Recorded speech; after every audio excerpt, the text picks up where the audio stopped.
Datang ke sini, kemudian ibu kasih obat ini nih. Nah, 30 menit setelah minum obat ini keluar tuh gumpalan darah gitu. Bukan seorang bidan yang mengeluarkan daripada obat ini. Betul, ini wajib Pak. dengan resep dokter. Dalam arti kata gini, setiap obat ini memiliki efek gitu. Betul, Pak. Ya kan, dan ibu juga enggak tahu riwayat daripada istri saya bagaimana sebelumnya dan apa efek ketika dia minum obat dengan dosis seperti ini. Kejadian itu setelah dia minum obat ini gitu.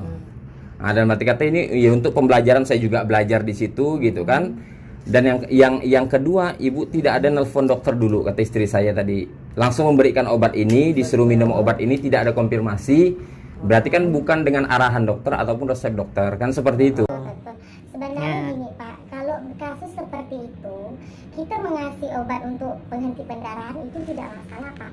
Kecuali saya ngasih obatnya, saya tidak ada dokter. Iya benar, tetapi ranah obatnya yang mana hak ibu untuk memberi sebagai seorang bidan, Betul. yang mana hak dokter untuk memberi sebagai seorang dokter. Ada kode etik. Betul. Ya kan, bidan punya kode etik memberikan kadar obat yang mana yang layak dia memberikan kepada pasien. Iya. Nah, dokter juga seperti itu gitu. Nah, sedangkan ini obat wajib dengan resep dokter, ternyata saya pelajari. Nah, di situ ibu berani memberikan ini ke pasien gitu. Taruhannya kan yang pasien. Wabarakatuh. Ini setelah kita sholat asar, doa kepada Allah, minta petunjuk kepada Allah Subhanahu wa taala.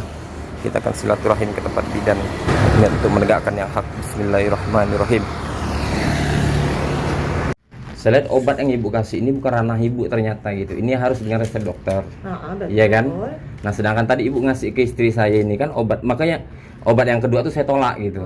Iya kan? Karena obat penguat kandungan itu harus dengan resep dokter gitu. Saya kan tadi masih di luar tuh waktu istri saya datang sini, saya enggak tahu gitu kan. Betul. Karena dia merasa ada keluar darah sedikit, ya kan? Kemudian datang sini, kemudian ibu kasih obat ini nih. Nah, 30 menit setelah minum obat ini keluar tuh gumpalan darah gitu.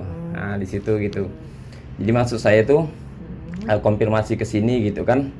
Ini kenapa dikasih obat seperti ini gitu. Maaf ya. Pak, sebenarnya Pak, saya ini kan di sini ada dokter Pak. Saya ada dokter kandungan. Iya benar. Ini kalau misalnya saya ngasih obat ini kan obat penghenti pendarahan. Sedangkan istri bapak ini kan pendarahan kan, Iya benar. keluar darah, flek. Biasanya kita kalau kayak ini tetap dikasih dokter resep seperti ini. Maka tadi saya bilang istri bapak, Bu, kalau ibu mau, kita ada obat seperti ini resep dari dokter. Biasanya kita by phone Pak, dengan dokter. Benar. By phone-nya dengan dokter. Jadi ini dikasih obat seperti ini. Nanti ibu minum 2 obat ini digabung, insya Allah nggak bakalan keluar Bu. Iya benar. Tapi kan ranahnya bukan seorang bidan yang mengeluarkan daripada obat ini. Betul. Ini wajib dengan resep dokter. Dalam arti kata gini, setiap obat ini memiliki efek gitu. Betul, Pak. Ya kan, dan ibu juga enggak tahu riwayat daripada istri saya bagaimana sebelumnya dan apa efek ketika dia minum obat dengan dosis seperti ini. Kan seperti itu. Gitu kan, kenapa ini tadi saya tolak gitu. Saya memperjelas masalah seperti itu gitu kan. Nah, sekarang kejadian itu setelah dia minum obat ini gitu.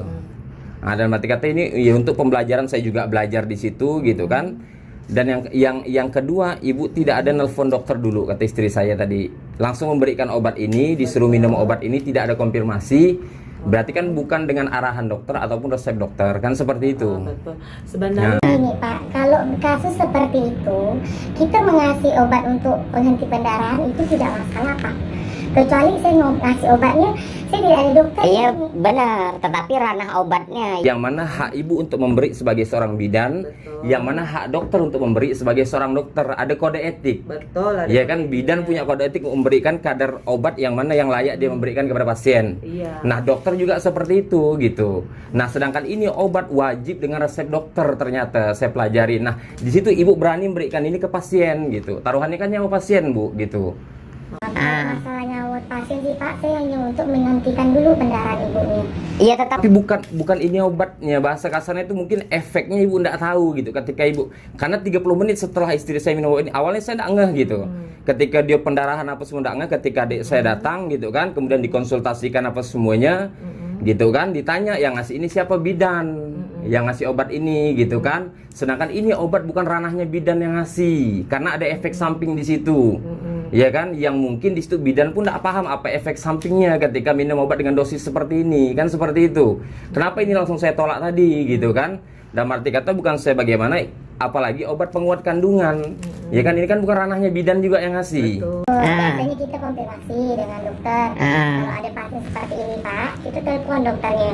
Kebetulan ibu kan dalam keadaan udah nggak kuat, ya udah Bu coba minum pendarahan dulu. Enggak, tadi istri saya bilang Hanya pendarahan ringan, keluar darah ringan. Kemudian, nah ketika ibu tahu istri saya mungkin tidak kuat di saat datang sini, kenapa ibu suruh pulang? Kalau hanya 30 menit, seharusnya ibu suruh bareng di sini, tunggu di sini, tunggu obatnya datang, dilakukan perawatan di situ. Itu kan kode etik seorang bidan kan seperti itu. Tapi istri bapak langsung pulang dulu.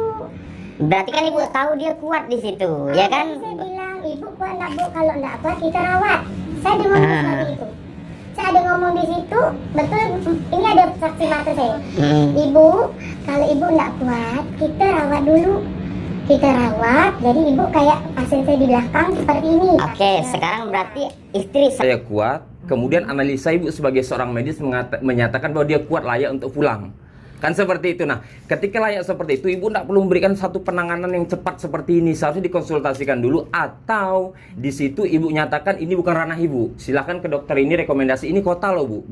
Bukan pelosok yang tidak ada dokter kandungan di sini atau tidak ada dokter umum di sini gitu kan. Nah, jadi seperti itu gitu. Jadi maksud saya, ya ini untuk pembelajaran saya dan pembelajaran ibu juga gitu kan, dalam arti kata. Jadi kesalahan ini jangan sampai terulang lagi gitu. Dan saya ya mohon maaf tidak akan terima lagi obat ini karena saya anggap ini bukan ranahnya seorang bidan yang memberi seperti itu.